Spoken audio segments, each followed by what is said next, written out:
60వ కీర్తన 12వ వచనాన్ని చదువుకుందాం. దేవుని వలన మేము శూర కార్యములు జరిగించెదము, మా శత్రువులను అనగద్రొక్కువాడు ఆయనే. ఈ వాక్యము దేవుని వలన శూర కార్యములు జరిగించెదము అని వ్రాయబడింది. గొప్ప కార్యాలు దేని ద్వారా జరుగుతాయంటే దేవుని వలనే జరుగుతాయి.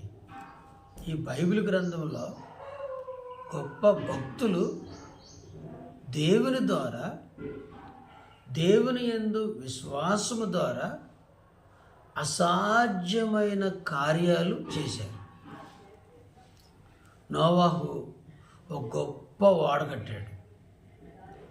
దావీదు బాల్యములోనే సింహాన్ని చీల్చాడు. యవ్వన కాలంలో పెద్ద గొలియాతుని జయించాడు.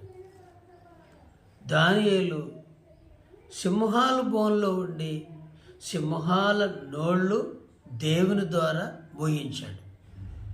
మోషే ఎర్ర సముద్రాన్ని పాయలు చేశాడు.